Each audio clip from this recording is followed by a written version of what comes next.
Lately, I've been catching myself in mid thoughts and realizing, wait, this belief isn't even mine. Hi, my name is Claudia, and this is Embrace Your Curiosity, where we explore thoughts that we don't always say out loud.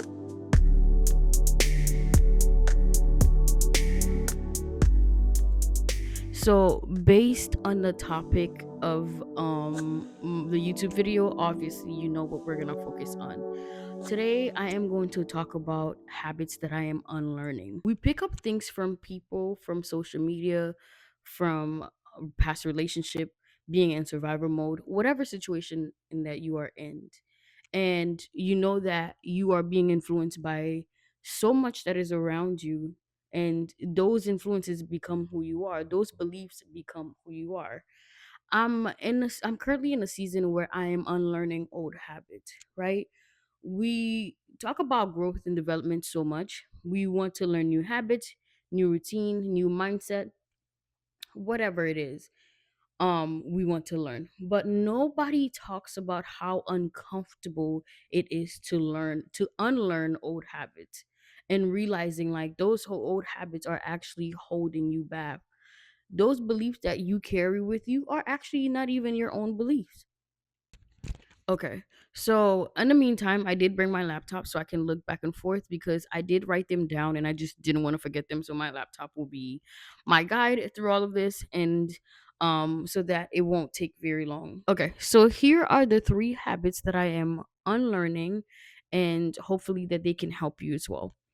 Unlearning number one, I have to be available to be valued. I used to think that always being available is me being a good friend. Always being available makes people likes me. Always being available makes me accountable and someone I can count, someone people can count on. And honestly, over the past years, I realized when you make yourself too available, or just being the person that everyone can call on, yes, it have its benefits for the people that cares about you, but it honestly, it drains your energy. You're being available for everyone else, so who is available for you, who is helping you when you need help, right? So wanting to show up for people first, being flexible, being understanding. Now, like, though, I'm realizing that I'm just exhausted, I don't want to do this anymore, and being available honestly has not gotten me anywhere. So I'm learning to value my time first before I put everyone else's first. So one of the things that I am unlearning is being too available for other people. Okay, so number two, silence means something is wrong. So if someone is not texting or checking on me, or constantly I'm not getting a ping from my phones or a phone call, I used to think that the silence itself just feels like my life. I'm not doing anything, I'm just existing. And one thing I'm realizing, that silence is there's nothing wrong with silence. It's very neutral. Your life gets busy at times where you even forget about yourself. So learn how to sit within your silence, learn how to be by yourself, learn how to enjoy your alone time, because when it's gone, it feels like that's the only thing that you want back in the world. And this is coming from someone who, I don't have any kids. I have a kid, it's my dog. But I work like a full-time job. Yes, I'm rarely alone, but when my job gets really busy, or I get busy in my personal life, I want to be alone. And learning how to be alone, you don't always need a text, you don't always need a phone call, you don't always need someone, but learn how to spend time by yourself. Okay. Silence means something is wrong. So I used to think if someone is not checking on me, texting me, checking on me, my brain used to think that something is wrong, right? My brain used to feel the silence with stories that I'll create in my mind. Now that I'm learning that silence is more neutral, not everything needs a meaning. Meaning, just learn how to be in on your own, learn how to sit in your within your own silence, within your own mind, and learn how to cope with being by yourself. Okay. And the third one is, being alone is a problem to fix. I used to think that being alone is like a waiting room. Okay. Like I'm just waiting for my life to get busy so that my real life can get started. And I know these are like similar questions, but they go hand in hand. But it is true. I used to think it's like when we're saying, "Oh, like for someone who wants to start, who wants to start content or wants to start a business, I'm just gonna wait till I start getting more clients, then I'll start doing this, or I'll just wait until I get a lot of subscribers, then I'll start posting." What? Like that doesn't even make any sense. I'll wait till I get more subscribers, then I'll start posting. In order to gain subscribers, you have to create a outline, you have to create a a platform for yourself, and not create a platform for yourself, but yeah, create a platform for yourself. Post your videos, post your content, allow people to get to know you, then people then people make decisions on their own to see if your content is for them. So and that's how I was kind of like treating my life a little bit, because like I had this period of time where I was so alone and I wasn't busy. There wasn't much going on for me, that I was waiting for my life to start. When I read, and there was a book, quick short story. There's a book that I've been reading, The Agreement. I think I have it with me on my couch. Honestly, The Agreement, the Four Agreement. And I just like the Four Agreements. It's a really good book. It's a really simple self-help book. Really simple. It's not like really um difficult to read. It's very, as you can tell, like it's very tiny and small. It's about like a couple, maybe 100 and 100 and 140 pages. And in one of the chapters, I believe the very last chapter, where he said to do your best at everything that you do, and he said that do not allow your life to pass you by just existing. Like God lives through you. So for people who believe in God, like your life is a form of God. Your life is literally life. You're literally existing because life and energy. And I'm like, why am I waiting for my life to start just because I don't have so much people surrounding me, or I'm waiting for someone else to help me get my life started?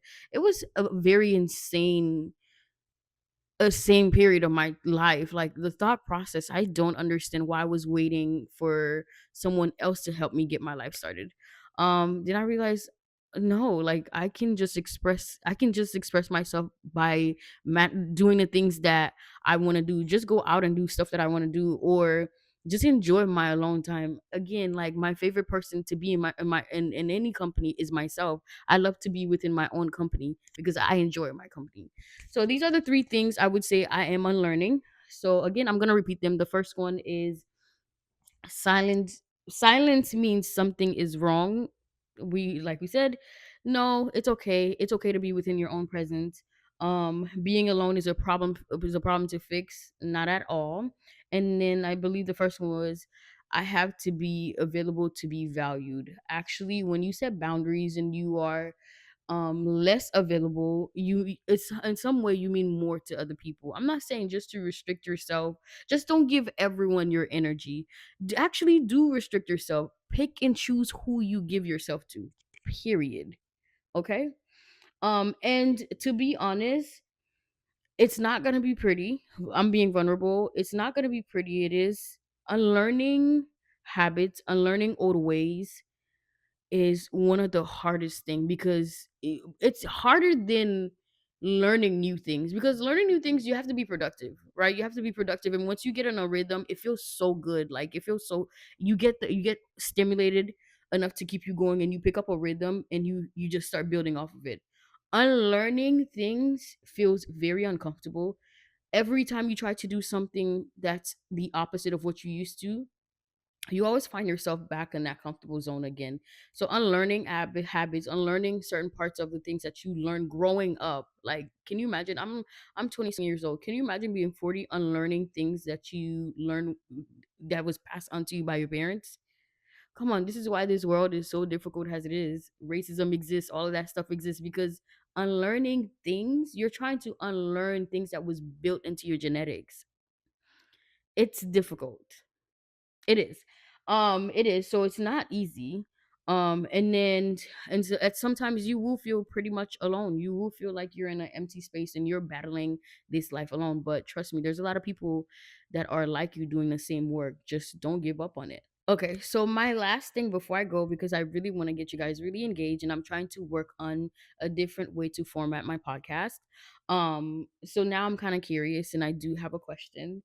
What I want you to think about after leaving this, or even while you're listening, what belief are you still carrying? And so, what beliefs are you still carrying that you didn't choose consciously?